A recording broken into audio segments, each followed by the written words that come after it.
Monsieur le Président, le mois dernier, le gouvernement soulignait la semaine de la prévention du suicide. Je cite son communiqué. Au cours des dernières années, nous avons consacré de nombreux efforts en vue de prévenir le suicide. Il faut maintenir nos actions. Fin de citation.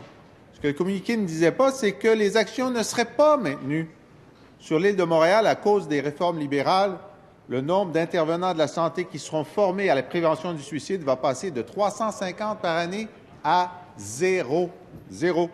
Alors que nos efforts portent fruit et que le taux de suicide décline, la totalité des sommes dévolues à la formation du personnel a disparu dans la réforme des structures. Malgré les demandes répétées du groupe Suicide Action Montréal depuis 1 an, il ne s'est trouvé personne au ministère de la Santé pour trouver les 180 000 $ nécessaires. Peut-être que le ministre était trop occupé à forcer le Conseil du Trésor à donner 368 millions à ses amis médecins.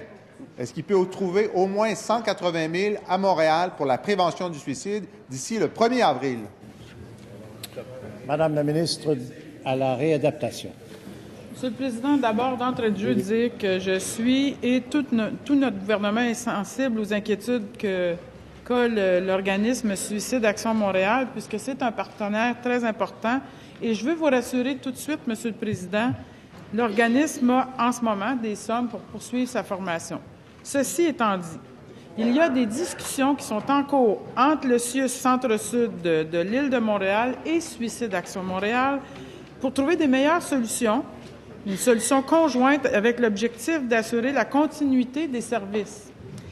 Monsieur le Président, ce n'est pas tout à fait exact ce qu'a présenté le député de Rosemont. Oui, il y a eu 2500 intervenants qui ont été formés depuis 2012. Oui, c'est important la mission de Suicide Action Montréal. Non, on n'a pas nécessairement arrêté les services. Monsieur le Président, il faut savoir que Suicide Action Montréal reçoit du programme de soutien à l'action communautaire en 2015-2016 829 199 $.